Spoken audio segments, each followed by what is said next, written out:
కృతి ప్రసాద్ గారు, మా ప్రొడ్యూసర్ గారు, విశ్వాన్న మా ప్రొడ్యూసర్ని తీసుకుని రాకుండా మీరు డామినేట్ చేస్తున్నారు. మా డైరెక్టర్ గారు, మా కృతి నా చెల్లమ్మండి. ఇద్దరు కష్టపడి అక్కడ పోస్ట్ ప్రొడక్షన్స్ వర్క్లోనూ దానివల్ల ఉండి రాలేకపోయారు. అండ్ ఎక్కువ బయటికి రారు. కాకపోతే వాళ్ళ వర్క్ అంతా రేపు మీకు సినిమాలో కనిపిస్తుంది. ఇది అందరూ సినిమా కష్టపడి చేస్తారు. మేము 3 సంవత్సరాలు బట్టి మేము కూడా అంత నమ్మకంతో సినిమాది వచ్చాం. సెప్టెంబర్ 12న మిరాయ్ రిలీజ్ అవబోతుంది. డైరెక్టర్ ఒకటే చెప్పాడు, మనోజ్ అన్న మీరు ఈ సినిమా చేసేటప్పుడు 9 పుస్తకాలు మాత్రం ఈ బ్లాక్ స్వాడ్ చేతికి రాకూడదు. ఒకవేళ వస్తే ఆ తర్వాత మీ యుద్ధం శ్రీరాముడితో ఉంటుందన్నారు.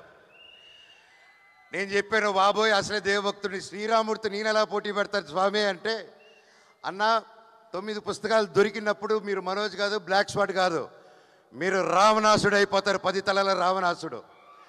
అప్పుడు రావణాసుడిని సంహరించాలంటే రాముడు రావాలి. ఈ సినిమా కోసం ఎన్నో ఇతిహాసాన్ని ప్రతి ఒక్కటి చూసుకొని చాలా జాగ్రత్తలు తీసుకొని మన మైథాలజీ ఇదంతా ముందు పెట్టారండి. మీరందరూ థియేటర్స్కి వెళ్ళి మమ్మల్ని ఎంకరేజ్ చేస్తారు.